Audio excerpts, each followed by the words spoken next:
इस कहानी की शुरुआत मियामी में शुरू होती है, जब जासूस माइक लोरे और मार्कस बर्नेट एक कार्यक्रम के लिए सड़कों पर तेजी से जा रहे होते हैं। लेकिन तभी मार्कस पेट दर्द करने का नाटक करता है, जिससे माइक उसे अदरक की शराब लेने के लिए 90 सेकंड का समय देता है। शॉप में जाकर मार्कस अदरक की शराब, साथ ही स्किटल्स और एक हॉट डॉग को लेता है, और तभी वहां पर गन लिए एक बदमाश आता है, जो उस जगह को लूटने के इरादे से आया है। लेकिन इतने में माइक घुस जाता है और वह मार्कस को हॉट डॉग खाने के लिए डांटता है। फिर बातों ही बातों में मार्कस उस बदमाश की बांह हिलाता है और माइक उसके पैर में गोली मार देता है। इसके बाद दोनों उसी कार्यक्रम में जाते हैं जहां पर माइक की शादी होनी है, क्योंकि वह अपनी फिजियोथेरेपिस्ट क्रिस्टीन से शादी कर रहा है। उनके साथ मार्कस की पत्नी टेरेसा और उसकी बेटी मेगन, दामाद रेगी, साथ ही कैप्टन रीटा, उनके बॉयफ्रेंड डिस्ट्रिक्ट अटॉर्नी और मेयर पद के उम्मीदवार एडम लॉकवुड, और ईएमओ एजेंट केली और डॉर्न, साथ ही स्वर्गीय कैप्टन हॉवर्ड की बेटी यूएस मार्शल जूडी और उनकी बेटी कैली भी शामिल हैं। इसी उत्सव के बीच में मार्कस को जानलेवा दिल का दौरा पड़ता है, जिससे वह बेहोश हो जाता है। जब उसके दोस्त और परिवार मदद के लिए चिल्लाते हैं, तो मार्कस खुद को एक समुद्र के किनारे पर देखता है, जहां हॉवर्ड एक पेड़ के पास खड़ा होता है। वह मार्कस के पास जाता है और उससे कहता है कि अभी उसका समय नहीं आया है। फिर मार्कस कुछ हफ्तों के बाद अस्पताल में जागता है और वह छत के ऊपर जाकर चिल्लाता है, क्योंकि अब उसे नया जीवन मिला है और उसने मौत से डरना भी छोड़ दिया है। वह माइक के साथ अपने घर पर लौटता है, जहां पर क्रिस्टीन और टेरेसा अपने परिवार के बाकी सदस्यों के साथ मार्कस का स्वागत करते हैं। लेकिन मार्कस यह देखकर परेशान हो जाता है कि टेरेसा ने उसे स्वस्थ रखने के लिए उसके सभी स्नैक्स को हटा दिए हैं और उनकी जगह पर शरीर को स्वस्थ रखने वाली चीजों को रख दिया है। मियामी में किसी जगह पर जेम्स मैग्राथ नाम का एक पूर्व डीईए अधिकारी एक कार्टेल बैंकर से मिलता है और उसे कैप्टन हॉवर्ड के नाम पर एक खाते में रुपयों को ट्रांसफर करने के लिए कहता है। रुपये ट्रांसफर होने के बाद मैग्राथ अपने एक गुंडे को बैंकर के बॉडीगार्ड को गोली मारने के लिए कहता है, और फिर वह बैंकर की प्रेमिका को गन पकड़वाता है ताकि वह अपने हाथों से बैंकर को और फिर खुद को गोली मार ले। अगली सुबह माइक को पता चलता है कि कैप्टन हॉवर्ड को रिश्वत के आरोप में फंसाया जा रहा है, क्योंकि कार्टेल के साथ उसकी मिलीभगत होने के बारे में बताया जा रहा है। फिर माइक और मार्कस सीनियर अधिकारियों से भिड़ने के लिए पुलिस स्टेशन जाते हैं, जो मानते हैं कि हॉवर्ड धोखेबाज था। तभी यहाँ पर जूडी आती है और वह खुद को इस मामले में शामिल करने की कोशिश करती है। साथ ही वह माइक को यह बताती है कि अगर वह कभी उसके बेटे आर्मंडो से मिलती है, तो वह अपने पिता की हत्या के प्रतिशोध में उसे मार डालेगी। आर्मंडो माइक की पहली पत्नी का बेटा था। बाद में माइक और मार्कस जेल में आर्मंडो से मिलने जाते हैं और वे उससे पूछते हैं कि क्या हॉवर्ड कार्टेल के साथ मिले हुए थे, तो आर्मंडो बताता है कि वे बिल्कुल निर्दोष थे, लेकिन तुम्हारी टीम के लोगों ने ही मिलकर हॉवर्ड को मारने का प्लान बनाया था। इसलिए वह इन दोनों को संभल कर रहने के लिए कहता है, क्योंकि इन दोनों को खिलौना बनाकर खेला जा रहा है। आर्मंडो को उनमें से एक आदमी, मैग्राथ का नाम याद नहीं है, लेकिन उसे उसका चेहरा याद है, क्योंकि उसने आर्मंडो की मां के साथ काम किया था और इसलिए वह उसे पहचान सकता है। इधर मैग्राथ और उसके गुंडे अपना काम जारी रखे हुए हैं, लेकिन एक बार जब वे हॉवर्ड के खातों में घुसने की कोशिश करते हैं, तो वे एक फेल्सेफ को सक्रिय कर देते हैं, जो हॉवर्ड के नंबर से माइक और मार्कस को वीडियो संदेश भेजता है। वह इसमें बताता है कि उसे पता है कि अगर वह मर गया है तो तुम इसे देख रहे हो, और वह जानता है कि उसे 20 साल से भी पहले की किसी बात के लिए दोषी ठहराया जा रहा है। हॉवर्ड दोनों को कोक बोतल जॉइंट का पीछा करने के लिए कहता है, जिसका मतलब है फ्लेचर नामक उनका एक पूर्व खबरी। फिर माइक और मार्कस फ्लेचर से बात करने के लिए उसके क्लब में जाते हैं। फ्लेचर जानता है कि वे दोनों कैप्टन हॉवर्ड की ओर से आए हैं, इसलिए वह इन दोनों को बताता कि कैप्टन की उस इन्फॉर्मेशन को उसने एक सुंदर चीज में छुपा कर रखी है, और वह उस चीज का नाम ही बताने वाला था कि तभी मैग्राथ फ्लेचर के सिर में गोली मार देता है, क्योंकि मार्कस ने पहले से ही उसके सिर में बात करने के लिए अपनी बंदूक तान रखी थी। और फिर मैग्राथ वहां से भाग जाता है, जबकि उसके गुंडे माइक और मार्कस के पीछे पड़ जाते हैं। फिर माइक और मार्कस क्लब से बाहर निकलकर एक गुंडे का पीछा करते हैं, लेकिन तभी गोलीबारी के बीच में माइक को घबराहट का दौरा पड़ता है। फिर रीटा और उसके अधिकारियों के आने से पहले ही सभी गुंडे वहां से भाग जाते हैं। फिर माइक मार्कस को यह बताने से रोकता है कि वे यहाँ पर हॉवर्ड के बारे में जानकारी लेने के लिए यहाँ पर आए थे। तभी इनको एक अधिकारी डोर्न बताता है कि क्लब के सीसीटीवी कैमरों में उनकी कोई जानकारी नहीं मिली, क्योंकि मैग्राथ के लोगों ने सारे कैमरों को डिस्ट्रॉय कर दिए हैं। तभी एक महिला पुलिस अधिकारी केली निगरानी तस्वीरें और फुटेज को खींचती है, जिसमें एक क्यूआर कोड होता है, जिसे केली और डोर्न अनलॉक करने में उनकी मदद करते हैं, जिसमें हॉवर्ड का एक और संदेश होता है। वह आगे विस्तार से बताता है कि वह कार्टेल के एक केस पर काम कर रहा था और उसने माइक और मार्कस को इससे दूर रखा क्योंकि उन्होंने इस केस में 2 अन्य जासूस जो पहली फिल्म में थे, रुइज और सांचेज को इसमें लगाया था, लेकिन वे कार एक्सीडेंट में मारे गए। हॉवर्ड ने इन दोनों को चेतावनी दी कि कार्टेल के साथ पुलिस और FBI में काम करने वाले लोग हैं। जेल में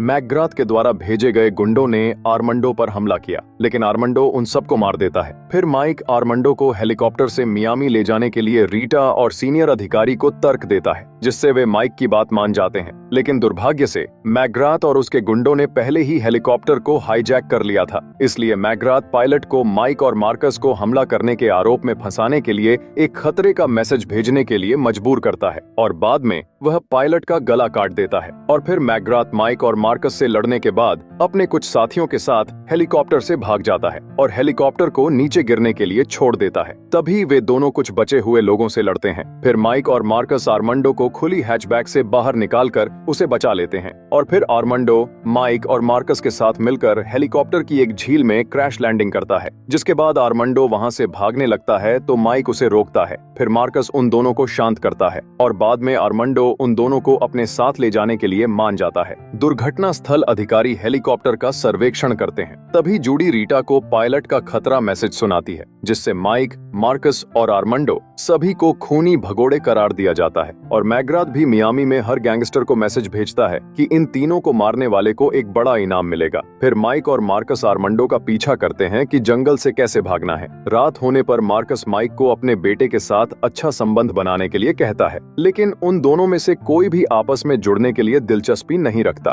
फिर वे एक ट्रेलर पार्क में पहुंचते हैं और कुछ रेडनेक्स से कपड़े चुराते हैं, लेकिन वे इनको पकड़ लेते हैं और बंदूक की नोक पर इन दोनों को गाना गाने के लिए कहते हैं। इसी बीच में आर्मंडो एक ट्रक को तार से जोड़कर स्टार्ट कर लेता है, जिससे वे तीनों वहां से निकल आते हैं और मियामी में वापस आने के बाद इनका ट्रक खराब हो जाता है, जिससे माइक पास में तबीथा नामक एक बार डांसर के पास जाता है और उसे बंदूक, कपड़े और एक वाहन की व्यवस्था बनाने के लिए कहता है, जिससे तबीथा उनकी मदद करने का नाटक करती है, लेकिन इनाम के लिए वह तीनों के साथ टाल मटोल करती है ताकि वह दूसरे गैंगस्टरों को वहां पर बुला सके। फिर गैंगस्टर उन्हें पकड़कर जैसे ही बाहर ले जाते हैं तो मार्कस के कहने पर तीनों गैंगस्टरों से लड़ने लगते हैं। इतने में और दूसरे गैंगस्टर भी आ जाते हैं, जिसमें मैनी द बुचर भी शामिल है, जो हथौड़े से माइक के हाथ को कुचलने का बदला लेना चाहता है। लेकिन मार्कस, माइक और आर्मंडो के साथ एक वैन में बैठकर मैनी को दूसरी कार से कुचल देते हैं और फिर वह मोलोटोव कॉकटेल से मर जाता है। फिर तीनों वहां से भाग जाते हैं और आने वाले गैंगस्टरों पर गोली चलाते हैं, लेकिन तभी जूडी भी आकर उनका पीछा करती है और आर्मंडो पर गोली चलाने की कोशिश करती है। फिर थोड़ा चलने के बाद तीनों वैन से कूद जाते हैं क्योंकि वैन के इंजन में आग लग जाती है, जिससे वह ब्लास्ट हो जाती है। फिर माइक, मार्कस और आर्मंडो डोर्न के घर जाते हैं, जहां पर वे केली को देखते हैं, जिससे उन्हें पता चलता है कि वह केली के साथ संबंध में है। हालांकि केली आर्मंडो की मदद करने के लिए तैयार नहीं है, लेकिन डोर्न केली को समझाने के बाद उसे मना लेता है। फिर वे माइक और मार्कस की ढेर सारे सबूतों की जांच करने में मदद करने के लिए हो जाते हैं, ताकि आर्मंडो मैकग्राथ की पहचान कर सके।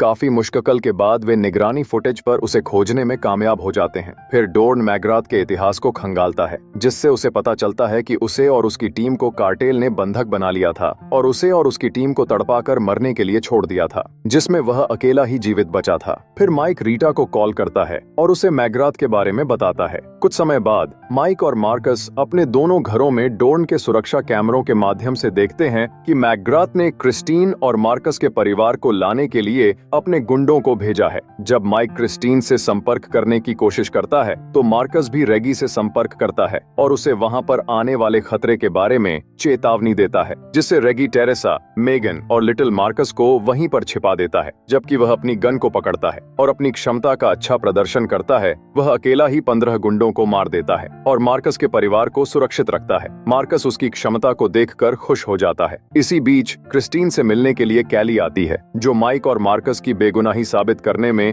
उसकी मदद करना चाहती थी। तभी माइक फोन पर क्रिस्टीन को बताता है कि वहां पर गुंडे आने वाले हैं, लेकिन मैकग्राथ और उसके गुंडे पहले ही अंदर घुस चुके थे। फिर मैकग्राथ माइक से बात करता है और उसे बताता है कि कि अगर वह आर्मांडो और हॉवर्ड के सभी सबूत उसे दे देता है तो वह क्रिस्टीन और कैली को बिना किसी नुकसान के वापस कर देगा, जिससे आर्मांडो बिना किसी हिचकिचाहट के मैकग्राथ के पास जाने के लिए तैयार हो जाता है। लेकिन माइक के पास दूसरा विचार होता है, क्योंकि वह जानता है कि मैकग्राथ को उनके ठिकानों के बारे में जानकारी किसने दी है, जिससे माइक रीटा को फिर से कॉल करता है ताकि उसे इस बारे में बता सके। और इस समय वह लॉकवुड के साथ ही होती है। फिर वह लॉकवुड को बताती है कि वह पुलिस स्टेशन जा रही है, क्योंकि उसे कुछ सबूत मिले हैं, जिससे लॉकवुड भी उसके साथ जाने के लिए जोर देता है। फिर वे जैसे ही लिफ्ट से नीचे जाते हैं तो रीटा लॉकवुड के मैसेज को देखती है ताकि पता चल सके कि वह मैकग्राथ के साथ काम कर रहा है। रीटा को सच का पता चलने से लॉकवुड उसे जान से मारने लगता है, लेकिन तभी केली और डोर्न पहुंच जाते हैं और उसे नीचे ले जाते हैं। फिर वे लॉकवुड से काफी देर तक बात करते हैं और उसकी आवाज को स्कैन करते हैं, जिससे माइक लॉकवुड के रूप में मैकग्राथ से मिलने के लिए कॉल करता है।